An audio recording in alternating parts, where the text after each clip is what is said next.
बुद्धिमान चिड़िया और सुनहरा दाना। बहुत समय पहले की बात है। एक घने जंगल के किनारे एक बड़ा बरगद का पेड़ था जिसमें बहुत सारी चिड़िया रहती थीं। वे पूरे दिन चहचहाती, उड़ती और दाना पानी खोजकर शाम को वापस लौटतीं। उसी पेड़ पर एक बूढ़ा लेकिन बहुत ही समझदार चिड़िया भी रहता था जिसका नाम सौर्य था। सभी चिड़िया उसकी बुद्धिमानी की बहुत इज्जत करती थीं। एक सुबह चहचहाहट से भरा माहौल अचानक शोर में बदल गया।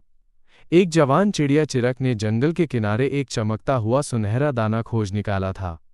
वो सूरज की रोशनी में चमक रहा था और ऐसा अनोखा था कि किसी ने वैसा पहले कभी नहीं देखा। देखो, ये दाना मुझे अमीर बना देगा, चिरक खुशी से चिल्लाया। अब मैं चिड़ियों का राजा बनूंगा।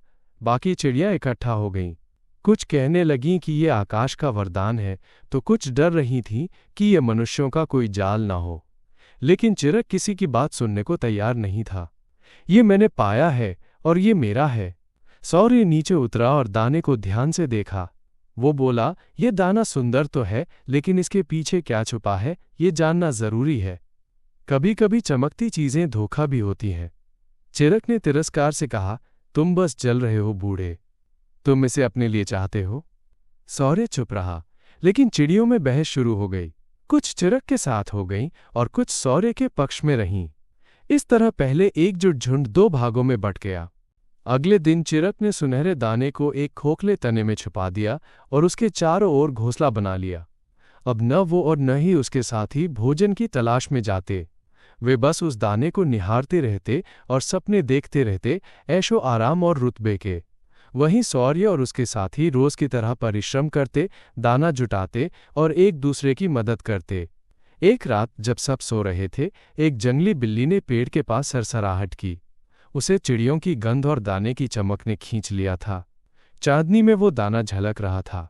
बिल्ली धीरे धीरे पेड़ पर चढ़ गई। चिरक और उसके साथी घबराकर उड़ने लगे, लेकिन आराम और आलस ने उनकी उड़ान को धीमा कर दिया था। बिल्ली ने शाखा पर झपट्टा मारा और हड़कंप मच गया। उसी अफरा तफरी में सुनहरा दाना नीचे गिर गया। सौर्य ने अपने साथियों के साथ मिलकर बिल्ली का ध्यान भटकाया और सभी चिड़ियों को सुरक्षित उड़ने का रास्ता दिखाया। चिरक थरथराते हुए उसके पास आया और बोला, मुझसे बहुत बड़ी भूल हो गई।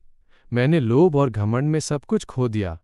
सौर्य ने शांत स्वर में कहा, चमक धमक सभी को बहका सकती है चिरक, लेकिन असली धन एकता, मेहनत और समझदारी में है। अगले दिन सभी चिड़ियां फिर से एक हो गईं। सुनहरा दाना तो कहीं खो गया, लेकिन जो सीख वो दे गया वो सभी के दिलों में रह गई। नीति कथा, लोभ बुद्धि को अंधा कर देता है और घमंड एकता को तोड़ देता है। सच्ची शक्ति परिश्रम और मिलजुल कर रहने में होती है।